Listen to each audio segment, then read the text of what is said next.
think we became a nation of buy-to-let investors.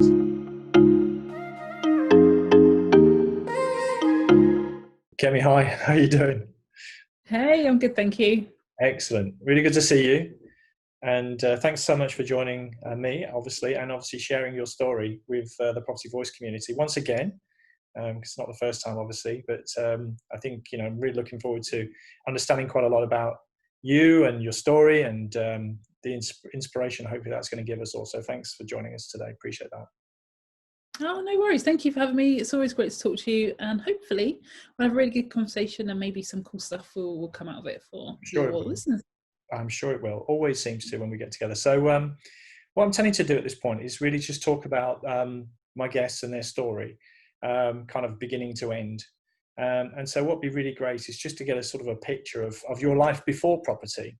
Would you mind just taking us there so we can sort of get a snapshot of what your life looked like and who you were and what you were doing just before, you're getting involved in property? Is that okay? Yeah, for sure. So I got to property quite early actually, but not without some errors along the way. So I initially went out to be a physio. That was my big goal. I come from a family that doesn't have wealth or financial backing. My mum's a single parent. It wasn't the easiest upbringing, I'd suggest. It was pretty tough. But as we like to say, right, education is the solution to everything. So the big goal, the big driver was always to go and get to university and do that. So that's what I did. And I was incredibly proud of myself. Did my undergrad, and that was fantastic.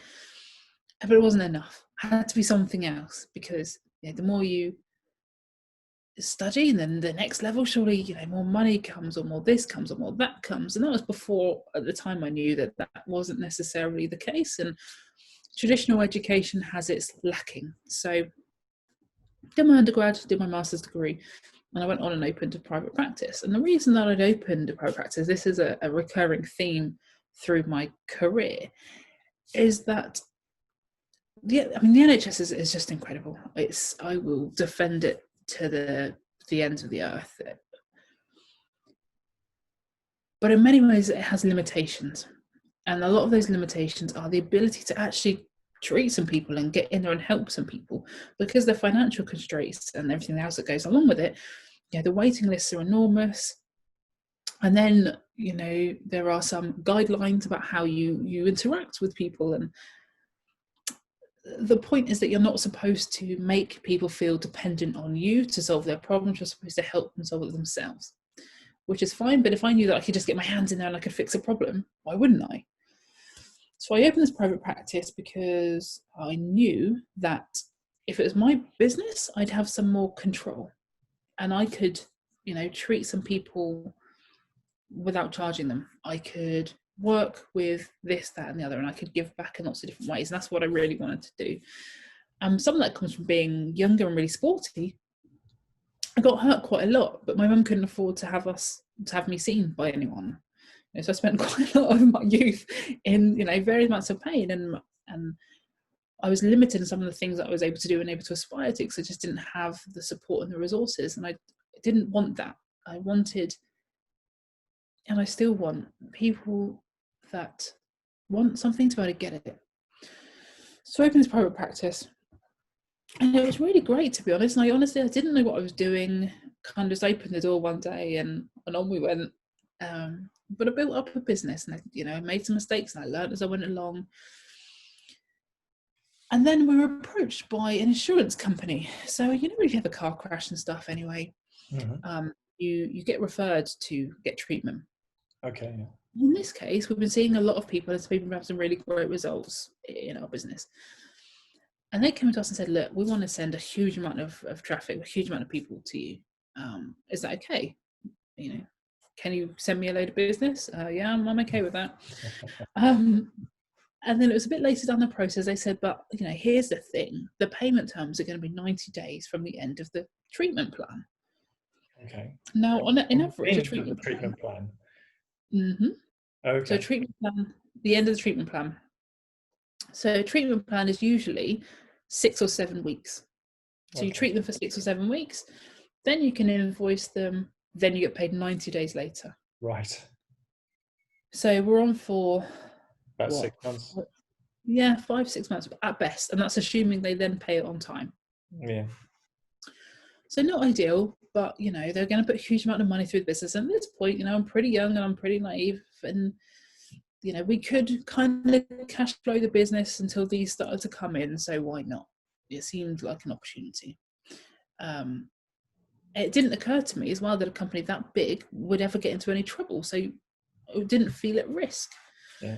Well, spoiler alert, I was at risk. That company, long story short, went under and took with it thousands and thousands and thousands of pounds that it owed me. For that 6 months, I've been bankrolling the business and bankrolling the staff and bankrolling the rent and bankrolling the business rates and the supplies and everything else that goes into it, on the expectation that this money would come through, and it just didn't. It didn't. So I had a couple of choices at that point. I could shut the business, and then try and figure out another job or another something, or I could leave my home and move into the business. Ultimately, I couldn't afford both. I could barely afford one. And I lived away from home. I wasn't near my family. So if I had moved back in with my family, I'd have had to shut the business and try and restart and get a job somewhere else. Yeah.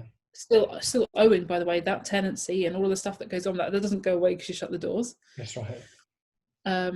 If I gave up my home and kind of figured out how to move into this business, I stood a chance at working my way out of it. I stood a chance of some kind of daylight. So that's what I did on a cold, rainy, horrible Tuesday evening. I took my sleeping bag, my backpack. I moved into the treatment room of the clinic, and that became home for a while till I tried to figure out a way out of this big old hole. Wow. Yeah, I mean that's commitment. I mean, and did you have all mod cons in the place, or did you have shower and cooking facilities, anything like that? Nope. So I bought a microwave that did some kind of oven thing. Yeah, they don't work either. Bought one of those 2 hob electric things, like camping. Yeah. And across the road was a gym. So I got a membership at the gym to shower a couple of times a day. So I had to kind of sneak in and out there, go shower before I saw my clients, and at the end of the day, go do the same thing again. Wow. Yeah, that was an interesting and tough time, I'm sure. So you had at least a 6-month gap in your cash flow, or hole in your cash flow. I guess there's a few lessons you probably picked up along the way there from that experience, but you were you made a decision really to kind of try and keep it going. So that's commendable, and I'm sure that there's a struggle there, obviously, but there's an awful lot of grit that seems to come out from an experience like that. Would you say? Yeah, absolutely. And I think some of it again comes from a bit of a challenging upbringing. That grit is just kind of a given. You just quit. And had I decided to shut the clinic, had I decided to go bankrupt, it would have meant not paying staff wages and not paying suppliers and not paying these people and that wasn't something that was tenable for me.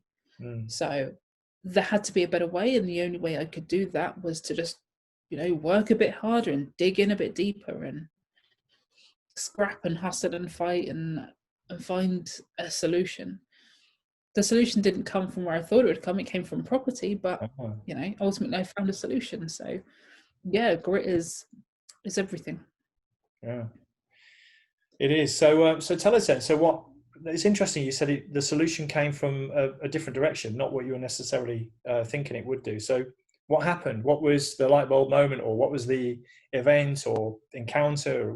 How did this all happen? How did property come across your radar?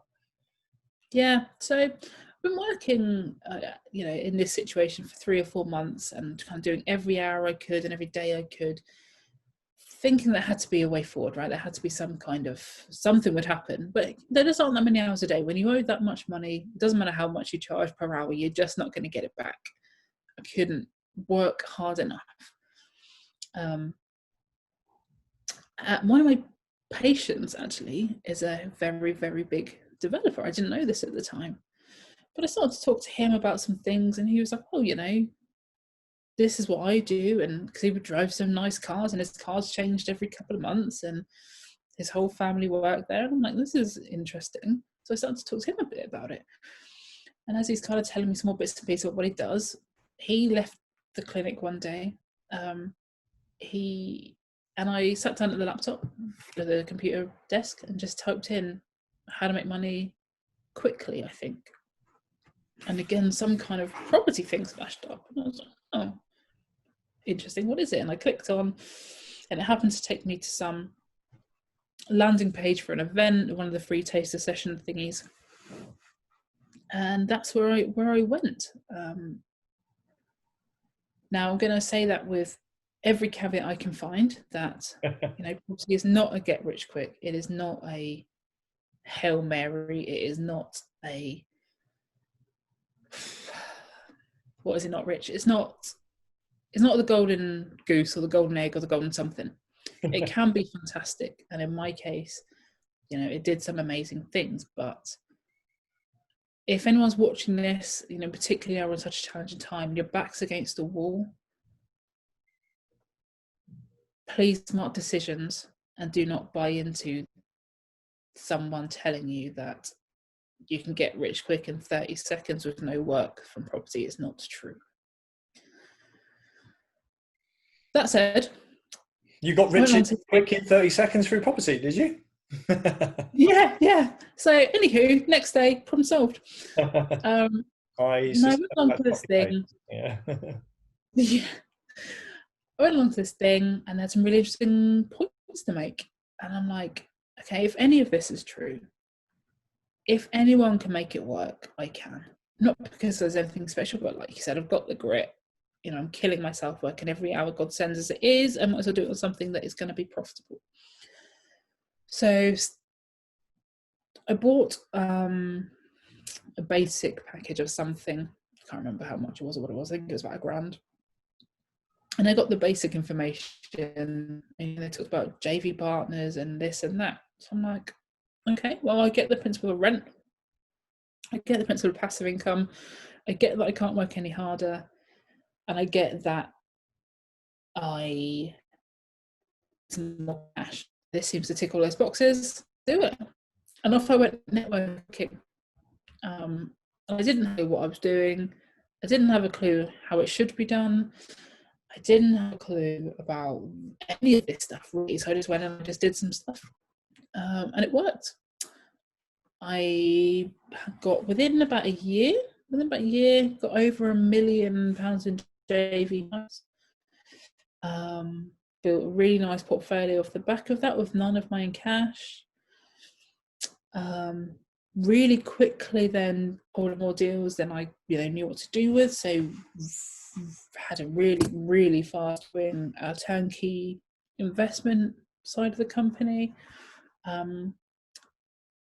What's really interesting is that it took a few months of this happening. So I don't know, let's say we get 6 months down the line, and the property stuff's killing it, but I'm still killing it every day in the clinic. And it took my friend to say to me, Kem, you are aware that you're making like X times more from property than you are from this. Like, what are you doing? So I actually applied the principles that I'd learned in property investing in terms of, cash flow projection and managing money, and used it to sort out some of the business side of the clinic, managed to sell that, and off I went full-time in property. So it was an incredible 12 months from the point of this. It was a journey, but yeah, that was my entry. Wow. So it's basically 12 months from either the Google search or the attending that event. You were full-time in property, and you'd also turned around your business by the sound of it and packaged it up to sell it. Yeah. And you said that was actually through applying some of the principles, in fact, that you'd learned through the property business. So in terms of the strategies that you were following then, just to be specific in property, What sort of strategies were you doing to start out with, at least? So initially I did a lot of single lets, buy, refurbish, refinance. Because of the lead gen that I was in, the relationship I was building, it happens to bring along with it some lease options. It happens to bring with it some rent-to-rent deals as well. So it was a real cash flow heavy, bottom of the pyramid type investing. Yeah. On my end, there was a little bit of line break up there, so I just wanted, forgive me if I ask again, just for clarity. But did you say the relationship that you were in? What relationship was that? Sorry. No, because the relationships I was building with, local estate agents and with maintenance men and with builders and with window cleaners, everyone that we went out to find leads to kind of buy properties, also brought us stuff that couldn't be bought or that wasn't the best solution for the owner. Yeah. So it brought with it lease options and rent to rents and other kind of weird and wonderful things that we were able to utilize as well. Sounds like you had quite a toolbox that you were, carrying around with you, and just, whether it was a BRR deal or rent to rent deal or lease option deal, you were kind of applying different types of solution, maybe. Yeah, well, I think, I genuinely, and this is something, we had a bit of a chat about this before we came on actually, it's something that's increasingly important, and I think it's something I've again brought through with me. When we talk about having win-win situations, right? We talk about making these solutions win-win, but how often is that actually the forefront of your mind? And I know that at times in my career in property, sometimes it's because of lack of time, sometimes it's lack of thought, sometimes it is being too busy and just doing too much. Then actually I'm just like, can we just get this done and move on? Just get it done and move on. And you're not stopping and saying to the owner, look, what is it you need? Tell me what you need and I will do my level best to find that solution for you. But at the time, because I was in, or I was just coming out of a financially horrible situation, and because it's who I am as a person anyway, I had real empathy with all these homeowners that were having whatever challenges. So I'm like, you know what, I get it. Believe me, I get it. I can't tell you quite why or how I get it right now, but I do. So, you tell me and I will try and figure it out. And a combination of authenticity and actually giving a damn, in combination with a very basic at the time, understanding the principles of these strategies. I mean, actually, I kind of got through deals really, really fast, and they were deals that I was really proud to stand behind because they did solve the problem, which meant that they're weird and wonderful and they were outside of the box. And if you'd asked anyone at the time, they'd have said, oh, that's crazy, or that's too much effort, or you'll make an extra couple of £100 doing this. But it didn't matter. It didn't matter. What mattered was that they were getting what they needed and that, I was being able to pay the bills. That sounds good. I mean, you're coming from a good place by the sound of it. And just as a bit of a timestamp, when was that? When was that sort of first year? How many years ago would that have been now? That's a good question. 9?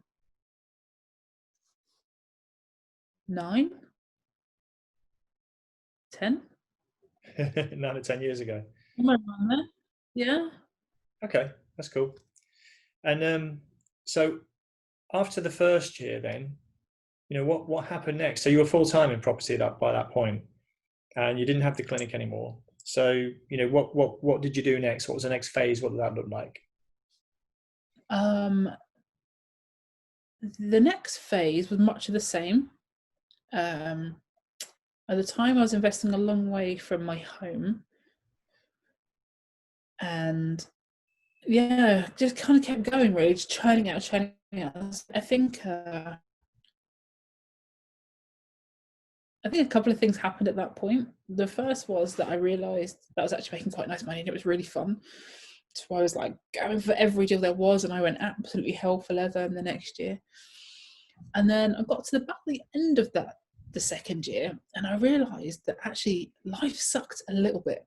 It was different, but it wasn't okay. So I had money, and I had a lot of that stress off, and it was a moderate amount of success. But I had some money by that point. I had some nice income and a nicer home and things at that point. But I was killing myself because I needed every deal, and I needed to be up and down the motorway. And if I employed this person, it took some of my cash away, and I was really enjoying hoarding money at that point, so I'd never had any in my life. So it took me getting to the end of that year, like burnt out. I was cooked. And then having a conversation, I think with my boyfriend at the time, he was like, this is crazy. You're working harder than you've ever worked. You need to figure this out. And I wasn't ready to hear it at the time.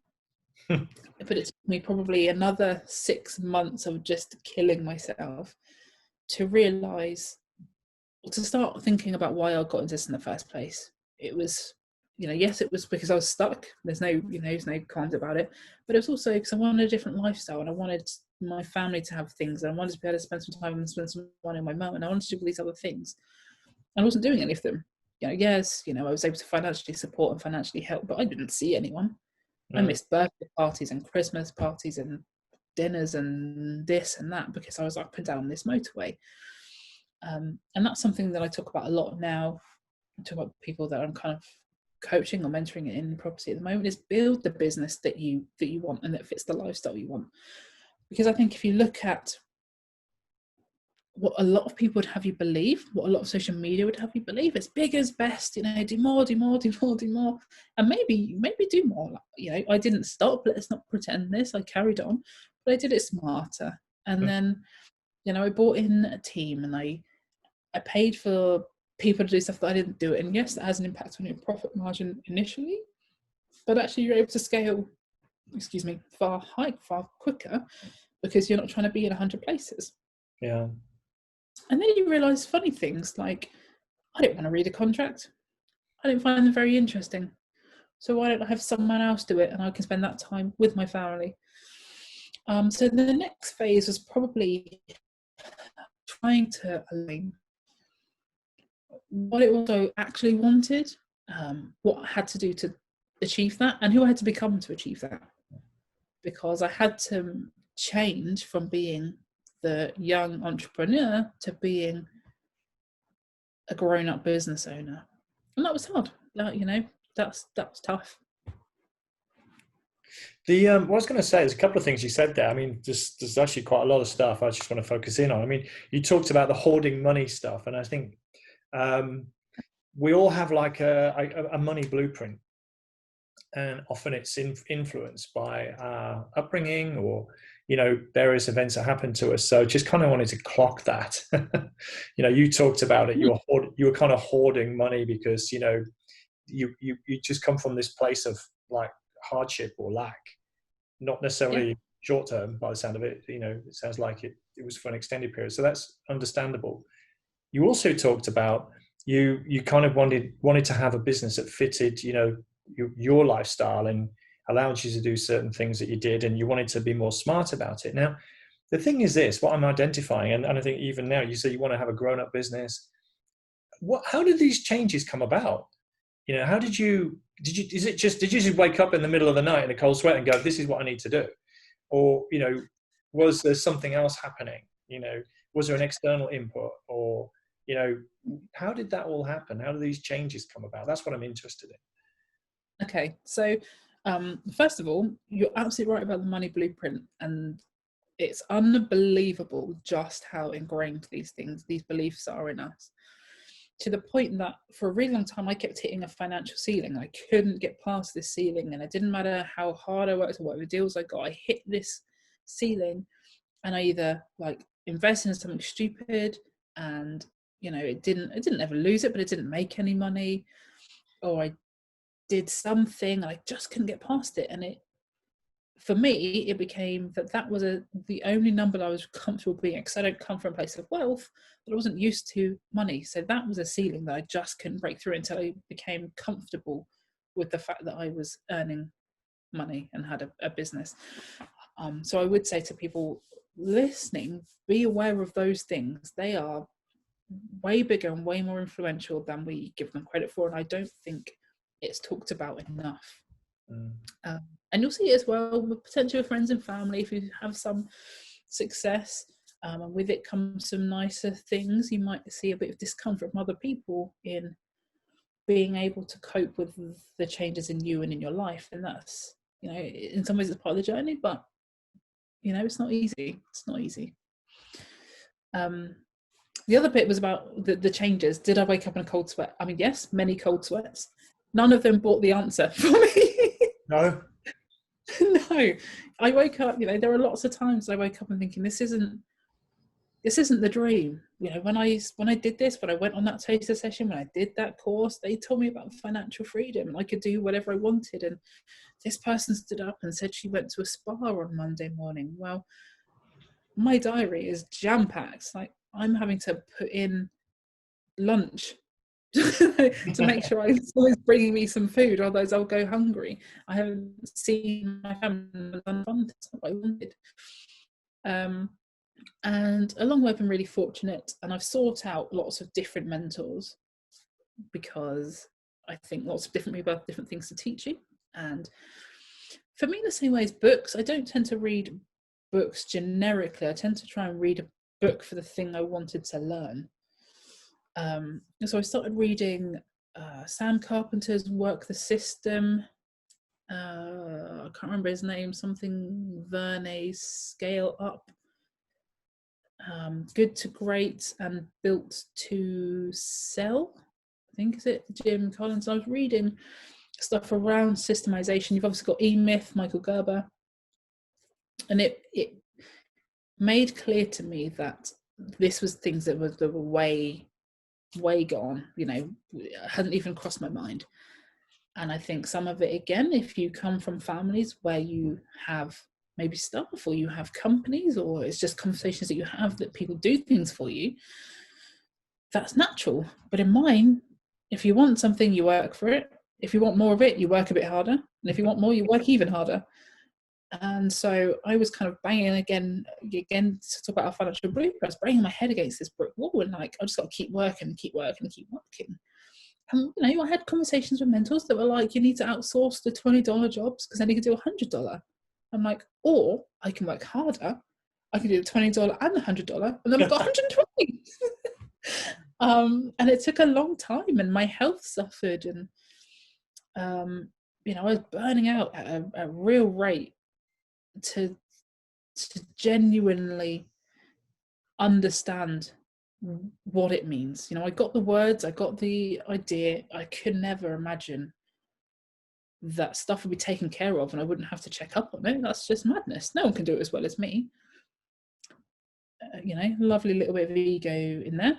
and then it turns out that lots of people do almost everything better than me. There's a couple of things I'm great at, the rest of it I'm terrible, so I shouldn't be anywhere near it. And honestly, I was earning really quite nice money and still like ordering flat pack furniture. And building it yourself? It had been known. So yeah, I was in some rent HMOs putting together this bloody furniture, and I am not a handy person. That's not something I should be doing. So anyway, it took a long time to be comfortable with what was and who I had become, and giving people tasks and setting KPIs and holding others accountable and holding myself accountable. And that wasn't an easy journey. It really wasn't. But that was the next phase in really being able to set some audacious goals and achieve them. Yeah, I mean, we could talk about goals. I mean, but interestingly, I mean, a goal in itself is unless there's something behind it, it's kind of just a dream with a label on it, I suppose. So I think you kind of what you're saying now is that you kind of had this evolution, or maybe it was a revolution, I don't know, but into becoming a business owner, by the sound of it. So you went from effectively doing everything yourself, working and hustling and building flat pack furniture occasionally, to, you know, kind of bringing in people who are at least as good as you in certain areas, if not better, and then setting them targets and measuring their performance. And as I think you used the phrase, it would be, you know, I don't know if you use this exact phrase, but you were saying becoming a grown-up or having a grown-up business. And we don't get taught that, do we? We don't get taught it in the educational system primarily, even if you go to business school, I think probably. That, so we don't get taught that. And it sounds to me that you were just listening to some of what you said about the book references, you were sort of educating yourself in those areas. I know you said you're kind of massively into study. I know you're into personal development. And every time I talk to you about that, you've got like half a dozen references that you give me. So you're massively immersed and, you know, kind of learning as you go. Is that fair? Is that kind of what happened? You had these mentors, some of them were the written books and some of them were actual people to help? Yeah, absolutely. You know, I'm a massive nerd. There's no secret there. But also, I think some of it is I don't have the answers. And I think particularly in property or in entrepreneurship, there's this kind of, I don't know what it is, an enigma, right? You've got to be the one-man band, you've got to know the answers and look what this person did, what that person did, and they've done it all without help. Well, actually, if you look at their stories, if you spoke to them, you would find out really, really fast they didn't do it without help, and they didn't do it without support. So why are we trying to? And I think there's a real danger in the whole hustle mentality that we've got at the moment, and this whole hustle porn. Like, you're killing yourselves, people. Take a step, have a breath, have a day off. You know, working yourself to the point of exhaustion is not something to be proud of. If you have to do that, something's really, really wrong. And I think particularly in property training, and then lots of stuff that I've come across, there's a lot of talk about hustle. There's a lot of talk about, you know, sweat equity. There's a lot of talk about bigger and better and more deals. There's a little bit of talk about doing things smart, but no real elaboration. People like to keep those secrets to themselves. Well, that's certainly how it looks. And yeah, I went out and I knew that was the one thing that I was going to struggle with. Again, my nature isn't a ticking boxes spreadsheet kind of person. I love them. I love to have them running my life. I don't want to actually make them. And you don't know what you don't know. So I didn't even know what to put on the spreadsheets. If someone had said to me, you know, what makes some, I'd be like, oh, okay, I don't know what to do. So it really took paying small fortunes for business owners, not just what we maybe would call traditional mentors, but people that are actually running their business, to, you know, for them to open the hood and show me what was going on, show me the KPIs they used, show me how they did this stuff, and then help me do it. Because I could only ask the questions that I knew to ask. I couldn't ask the questions that I didn't know to ask. I couldn't set things that I didn't know existed. Yeah. And they were real holes that I had to plug. We all have our blind spots, don't we? Of course, you know, what's that, you know, the competence and, you know, consciously incompetent, whatever, that matrix, you know, the one. You're the nerd, you probably know exactly what it is. So it's true. Yeah. But I was thinking that some of the people I've been speaking to on this series have kind of, what was in my head when you started talking for some reason was that we're a nation of shopkeepers. Now, we used to be a nation of shopkeepers, but I think we became a nation of buy-to-let investors. And, you know, okay, that's not exactly true, but you know where I'm going. It's, you know, buy-to-let almost became the shopkeeper of the, you know, recent generation. Buy-to-let sort of emerged. So you buy a buy-to-let property, you try and save up and buy another one, and maybe if you're lucky, you got enough to retire comfortably in 20, 30 years sort of thing. What you've done is you've done some of that, of course you have, but you've kind of turned it into a business. And I think that's, you know, why I'm really interested in your story is you're looking at property as a business. I always say property is a business, even if you're a buy-to-let investor. But actually what you've done is you kind of businessized the whole, you know, model. And, you know, you brought in systems, you brought in people, we haven't even talked about perhaps other strategies you've gone into after that first couple of years or so. But that's what really intrigues me about your journey is, you know, and I guess it's allowed you, I imagine, to scale. I don't know if you can give any clues to the sort of scale that you've achieved over the last 9 or 10 years. Could you? Yeah, no, you're absolutely right. And property is a business. And I think we've talked about it a lot, haven't we? We've talked about a lot of the stuff that's put out there. And people talk about when they do their figures for deals. I don't know if I've ever seen someone include tax as a cost, or I like to add in kind of double margins, because something always goes wrong. We know that. We say every time things cost more and take longer than you know they're going to do it. Okay, cool. Where is that on your spreadsheet? Oh, I didn't include it. Just put it in. Save yourself the drama. Because we also both know that when we don't do it, you pay the price and then you're annoyed you knew it anyway, right? You pay it later, yeah. Yeah, we all knew it. And yet we tried to pretend it wouldn't happen just this once, and then we end up kind of hustling at the end to try and sort it out. Instead of just building it in and then saying, actually, it's just not worth it, or it is worth it, and I know that I'm going to have to do this to make it work. Yeah. But to talk about the kind of the scale they're moving on to,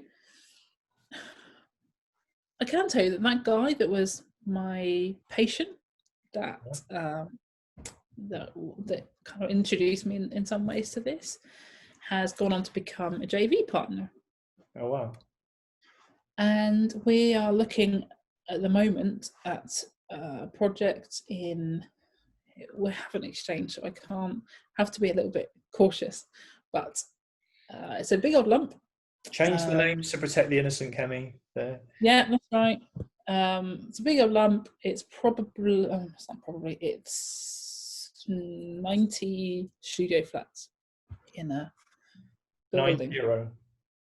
90. There is potential to develop at the back of that and at the top of that. And yeah, so hopefully that will come off. There was a few challenges with that project. The units are some of the units aren't mortgageable size. So, you know, in terms of managing our exits and things, we've got to decide what risks we're happy to go with. At this point, to be honest, that project's maybe 50-50. We might move on to something else. But yeah, it's multiple millions. Sorry, Kemi, it's multiple millions, presumably. Yeah. Yeah. So you kind of, if you dial, you know, from a single let BRR lease option or rent to rent single unit at this end of the scale, fast forward to today, 9 or 10 years later, and you're looking at multi-million, 90+ unit development opportunity. Yeah. I was just curious. I should have said at the time, but you know, you talked about this patient who became a JV partner. Did you also say he kept turning up in different cars and stuff? Yes.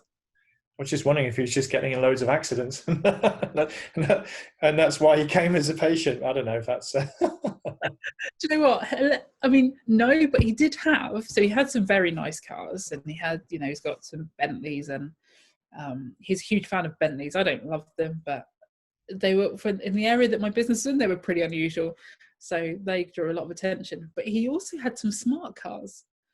Okay. Had these tiny little. He's a big old guy, 6'4" maybe, and he would turn up sometimes in these smart cars. I'm like, what are you doing? And he's like, well, he was at the time he was doing some big developments in the Tottenham area. He's like, parking's terrible, so I can just shove this anywhere and leave it. Put it in your back pocket as you walk down the road. Yeah. But so that was quite funny. I know that was a sort of slight light-hearted digression, but equally, if I know some elements about this individual and trying to piece things together from other conversations we've had, you know, whilst he might be a developer and doing big things and driving Bentley and occasionally a smart car, you know, was he sort of a big hitting type of person, or was he sort of a more everyday type of person? And how did you connect beyond the patient, you know, a physio relationship, as it were? How did that progress? Just curious about Yeah. So, I mean, there's zero chance he's ever going to watch this, so it's not a problem. But he is an East End lad through and through. He started off, I think, with used cars. He's owned nightclubs. If there's a way you could hustle and make some money, he's done it. He didn't do the traditional education stuff and puts almost no stock in it at all. He's just the best. He's the best guy, and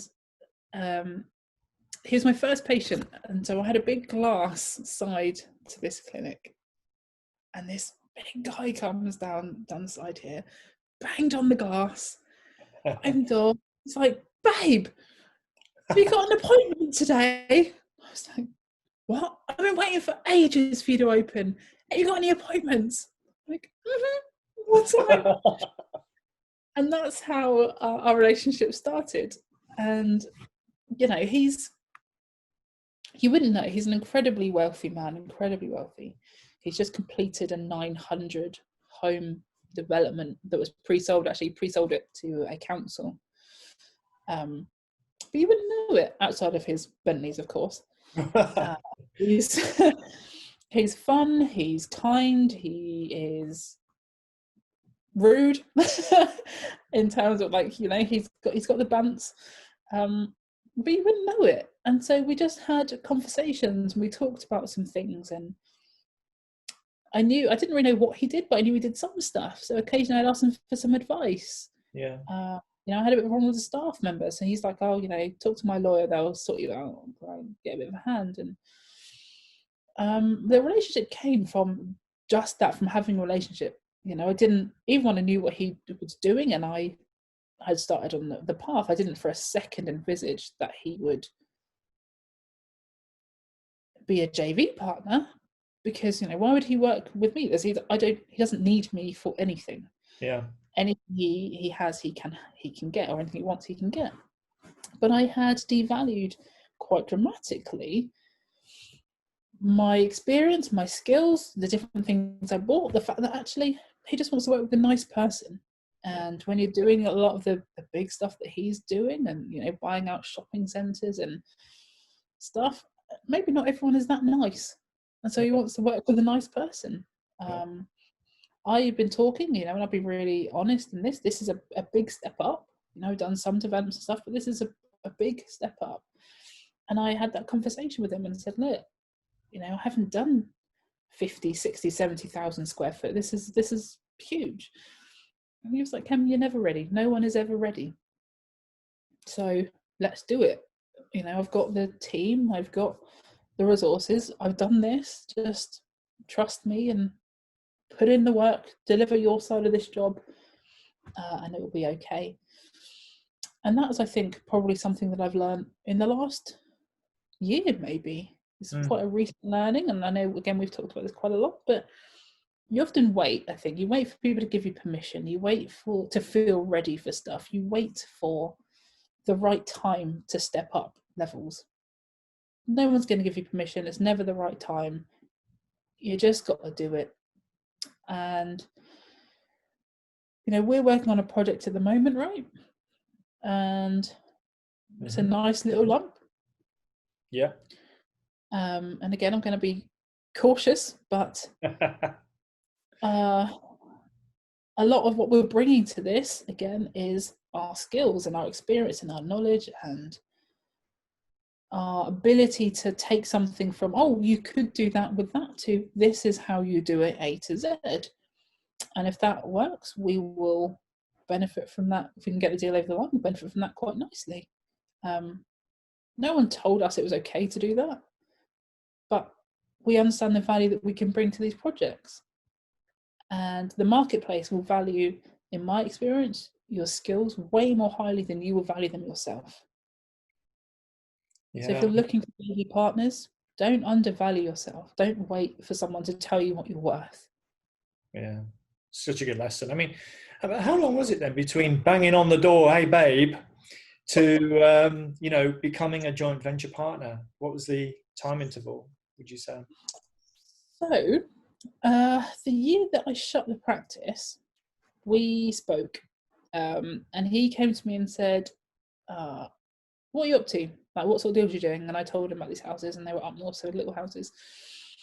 He's like, I don't want to do, I want to back you, but I don't want to do like 1 or 2. It's just not worth my time. I want to do 50. Okay. I was like, it's quite a lot of houses. Yeah. It's quite a lot. And he's like, yeah, can you run 50 refurbs? Or no, I can't run 50 refurbs, because at the time as well, let's not forget I was doing it all myself. So I'm like, well, I mean, if I do 10 a day, I can get around them all in a week. And that's fine. I'll skip lunch on Thursday, so I won't do that. And I actually declined that first investment. I was like, I can't remember what it was worth. I think it's about 5 million, maybe a bit more in purchase costs, and then more on refurb. But I just said no. I was like, I can't make it work on the scale he wanted. I wasn't ready. Again, I felt like I needed someone's permission to do that. Yeah. But also in reality, I probably wasn't experienced. I wasn't ready to do that. I wasn't running a business. I was just hustling. And so it was a couple of years after that we first worked together. And that went fine. Yeah, I had some challenges, but it went fine. But this project in particular, one of the things he said to me when we were talking about it and laying out the terms of our JV partnership and what would work and stuff, was that he was really comfortable that I would make it work, because at a time that, the money would have been really nice, I turned it down. Because it wasn't a good fit. I didn't feel like I could deliver it. I didn't feel like I could bring my half of the partnership. Yeah. And I wasn't about to do that. And that showed to him that I valued him. I valued his relationship, his friendship. I didn't want to lose that. Yeah. And I was being honourable, I guess. Yeah. And that has given him confidence to come along and do a bigger thing with me down the line. Yeah, I mean, I think there's a lot to be said, isn't there, about going bigger and not putting a glass ceiling on, but at the same time not being reckless and just saying yes to anything and everything. Yeah. I think equally, it sounds to me like he certainly came to you first. You were just, having, as you say, I think your exact words were, you were just developing the relationship. You were just being you, and it just evolved. And it's interesting, because when I think about some of the people I've worked with from a joint venture partnership point of view, you don't just meet them and then they give you 5 million quid. It kind of doesn't work that way. If you just meet them and ask for 5 million quid, it definitely doesn't work that way. So it's about people first. It's about building a relationship and see if it is a good fit. I think, yeah. And we've been speaking. Sorry. I was going to say, and to our point earlier in the conversation, is that actually a good fit for them? Should they be putting their money into property? Maybe they shouldn't. And a lot of the times I think when things go wrong or people are left not feeling good about it, as that they probably shouldn't have been in it anyway. Yeah.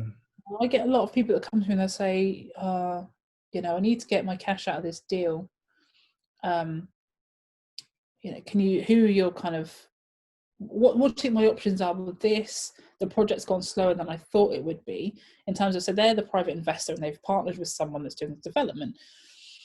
I'm like, okay, well, why do you need your cash out? It's all being paid. And it's like, oh, because my kids start school in September and they said the deal will be done in August. So you didn't give yourself any leeway here.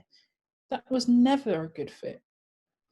And I think building the relationship first and having this conversation first means that you know whether or not it's possible, right? Can you have a conversation with them? Can they bring more than money? Yeah. And I know some people say, well, their only job is to bring the money, and that's true in many ways. But actually, if something isn't going quite right, if you have hit a bit of a bump, and you're like, I don't suppose you've got any ideas.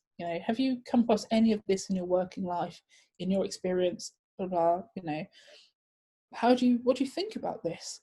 What you don't want is someone to say, I brought the money, that's your problem. What you do want is to make this a success, we're all in it together, so let's have a chat and let's see what we can come up with. Yeah. And maybe the answer still comes from you as the receiver of cash, but you just needed someone to bounce those ideas off and have a chat. But yeah, you want someone that's in it with you.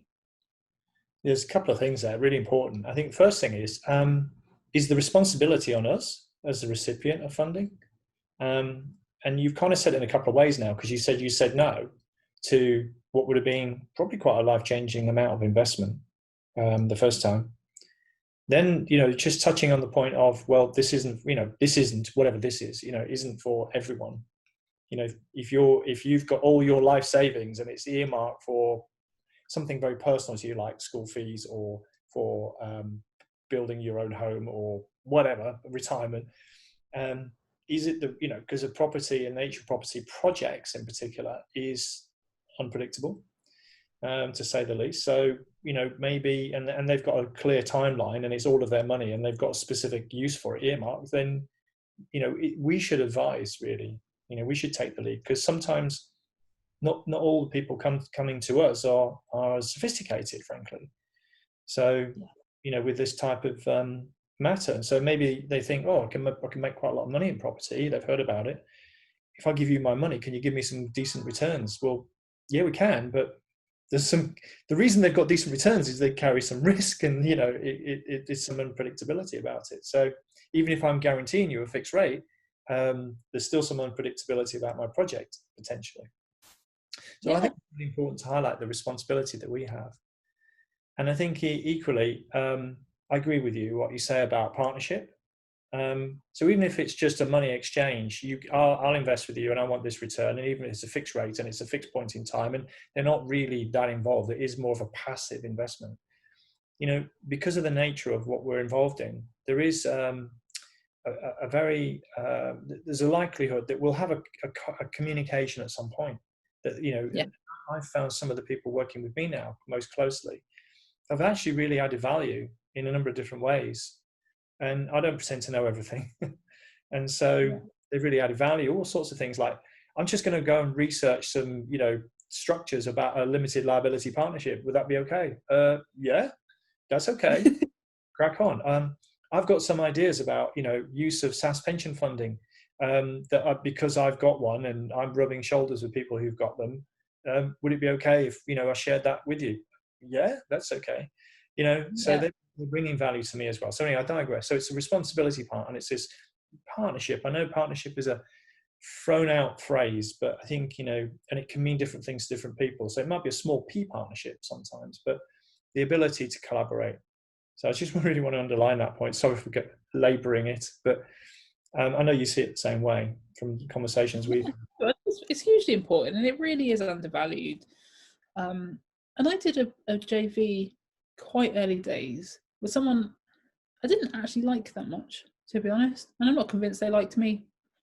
It was a purely very financial. How did that go?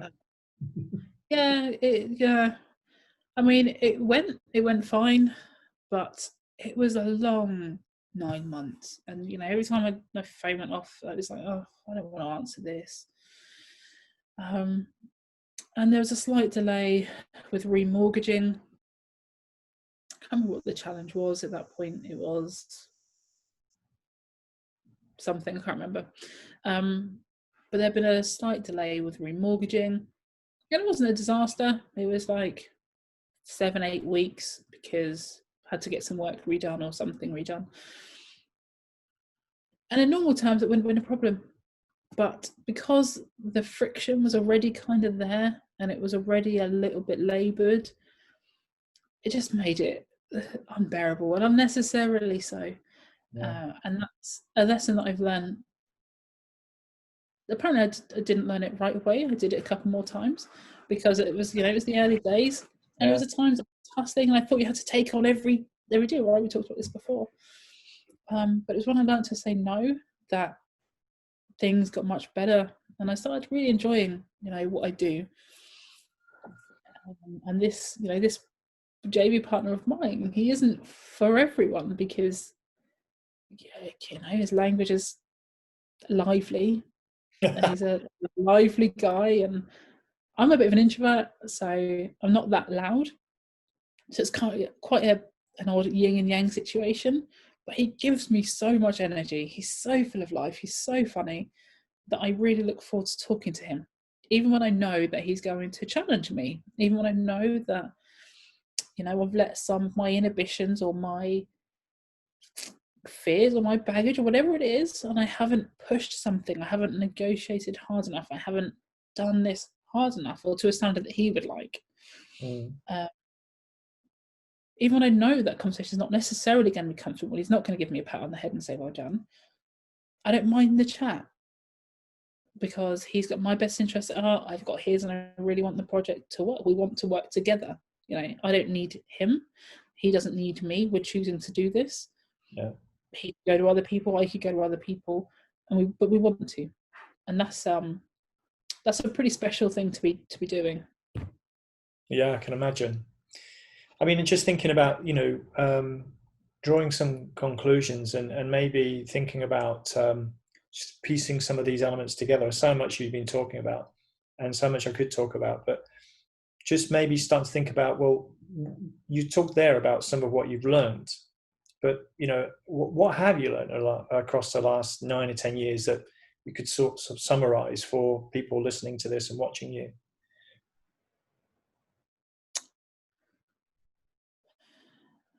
For me personally, I learned that, so I now use 3 words quite heavily in everything I do: impact, income, and influence. I learned that income was great, but it wasn't enough. I needed to make a bigger difference, to have an impact, to feel satisfied. And I didn't think that was true at the beginning, because, you know, it came from nothing. I just want some cash. But it was true. Everything that I've done, you know, I talked about the physical clinic, and I wanted to have an impact there. I wanted to be able to help people that wanted a sporting career. I wanted people that couldn't access private healthcare to be able to get some of it. And now I want to, and what I've, you know, the impacts I've wanted to have over the years has changed, and my focus has changed. But I want to have an impact on homelessness in the country, and I want to use some of the things we're doing to look at how I can have a bigger impact on homelessness. Domestic violence and victims of domestic violence has always been a big thing for me, and, you know, I'm looking at what can be done there. Equally, you know, I have my book, and I coach and I mentor people because I want to have an impact in everyone that thinks that wherever they're from or where they're at now, they can't achieve things. You can. That's the impact I want. And I've learned that, so to answer your question, my biggest learning is that I'm not going to be flippant or crass and say money doesn't make you happy, because it kind of does. You know, it makes things easier, it makes life easier. Yeah. It gives you some nice experiences and some nice stuff. But for me, it didn't make me complete or anywhere close to it. And so for me, completeness comes from having an impact, and it comes from being able to influence things. You know, one of the things that I've never forgotten, and in many ways, I don't know. I'll tell you, and you can make your own judgment. When the book came out, we did a huge launch across the US and the UK. And one of the reviews on US Amazon, and someone sent this to me, I hadn't seen it, said, I was going to have my home repossessed, and what I learned in the book stopped me from having my home repossessed. That is something that has never left me, and I don't think it ever will. I hope it doesn't, because I think that's, to be able to have that impact on someone is a real honour, and that kind of means everything. And what I'd like to be influencing, what I've learned is that what I really care about is influencing some social policy, influencing the way we go about things, influencing the way we talk and the way we teach and the lessons that we give our children. Because not a lot's changed from when I was a kid, or when I was at uni, when I started, and even someone started this 10 years ago. Not a huge amount has changed. We're still giving children the same lessons. We're still subconsciously telling people that if you come from a certain place, or you look a certain way, or you don't look a certain way, or you do this or you do that, you can't achieve. And that's not really acceptable. So I guess I've learned that I probably care about more than things than I thought I did at the beginning.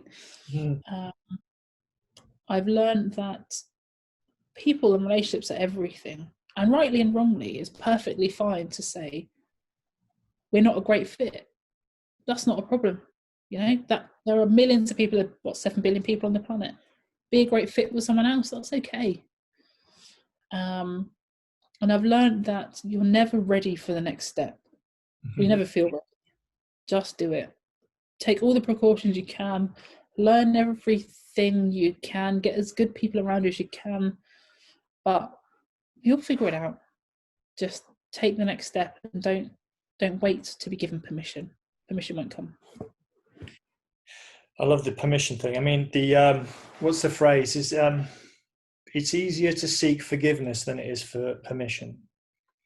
Yeah. Probably best not to be seeking forgiveness too often, but Right. Yeah, rough. Also, what you say, I mean, I know it's a well-worn phrase to talk about it's a journey, but you, just to go full circle, you said something at the beginning of our conversation about who you become along the way, and all of these things shape us. We're rough diamonds, and we're having all the rough edges knocked off us so that we can sparkle. And so when you talked about, for example, maybe you started with one of those eyes, which is income, and then Steve Jobs says you join the dots looking back. Impact, you kind of had it anyway, but you've just evolved that and changed it. And then as you've, I was going to say found your voice, but that's not the right phrase. But as you got more confident in your voice in this area, you've been able to impart and influence people as well along the way. And that story about someone, it making a difference in someone's life because they read your book is amazing. By the way, it's the power of real estate investing. Just to, because I know you're too modest to mention it. And we had a little joke earlier that it's not on the shelf behind you, but no, it's not. We said, didn't we? I should have it facing out on every space. Yeah, exactly. If you've got more than one, you can do that. But The Power of Real Estate Investing, Kemi's book, which is well worth a read. I know you're too modest to mention it, but I think that's just really interesting. The sort of the 3 eyes that you've got now that you speak about a lot, and it's we talk about those sorts of topics quite a lot as well. And I think it's one of the reasons we resonate with one another. But you equally helped me with some of my own glass ceilings in some recent conversations, and some of the opportunities we're talking about now have been in that area, and it's because of the conversations. And I think it is also about a good fit, working with people that there's a good fit. So I'm certainly feeling there's a good fit in our conversation. So I'm looking forward to that evolving, and my glass ceiling being smashed and everything, that goes with it. But you're right, though. It's an absolute journey. And when I started, I didn't think I could achieve anything. I did, it was a Hail Mary and a hope. Got a bit of success and thought I could achieve anything. Nothing could go wrong. Everything was fine. I had all the answers. Did a bit more, realised it's not quite true. Now I'm kind of back to, I think I can achieve anything I can put my mind to. But I also know that I need the support, and I need friendships, and I need great relationships, and I need great JV partners. And that's kind of, for me, it's a bit of the epitome of kind of many journeys you go on when you embark on this, especially if you want to go into it full time. And if you don't, by the way, that's perfectly fine as well. I often say that I don't love property, and this might seem counterintuitive. Some people love the bricks and the mortar and the whatever else. I really don't. I don't. I love what it's done for me and my family. I love the impact I've been able to have and the influence I've been able to have, and I love the income that it provides, but I don't feel that way about, blueprints and architectural layouts. So if you do as well, that's okay. Decide where it fits in your life and allow it to help you on your journey. Yeah. But maybe it's not necessarily all of your journey. And that's okay. Yeah, I think so. I was described, we go up the mountain, stage by stage. You can't necessarily see the peak. So you just go, and you've got a different perspective at this point. Then you go that level and you've got a different perspective again, and you can see a bit further up. And the view just changes, and that's life really. You know, we change and evolve. But I think it was Carolina Adamczyk who came on the Women in Property series that I had last time out, who said that she tried to go into property, and she was much more of an interior designer, and so she actually flipped back and just worked as a service provider to property developers as like an interior designer and that kind of thing. So as you say, it's not for everyone. And I'm really interested when you said you don't love property. You know, it's a means to an end, you know, or it can be. And it's great when people do love property as well. But I think it's what it can bring, and then allows you, in your case, by the sound of it, to, you know, make an impact and makes you know, bring some influence to bear by the sound of it, as well as the income stream. So there's loads there. I could keep talking forever, but just thinking we probably ought to draw a line on our conversation at some point. I'm probably around about the hour mark, Kemi. So I don't know if you've got any parting thoughts, but even if you don't have any parting thoughts, that perhaps you wouldn't mind sharing how people could get hold of you if they wanted to connect, that would be really great. Yeah, no, I don't really have any passing thoughts. I think we've had a really lovely conversation. I hope this has been valuable to your listeners. If you do want to reach out, grab me at hello@kemiegan.co. It's quite a busy inbox, so bear with, but I'll definitely get back to you. We talked a lot about JV partners, so I will say that there is on my site, it's being rebuilt, but it will still be on that page, kemiegan.co/gift. I've written like 23, 24, 25 pages, something like that. It's a huge big old lump about raising finance and about partnerships and about how to kind of do that. Some of the things I learned that might be a little bit valuable as well. But yeah, if you want to grab me, hello@kemiegan.co. And was that gift or gifts? Gifter. Singular. Gifter. Singular. All right, gift. I'll make sure. Only one team, even if we're saying 2 or 3.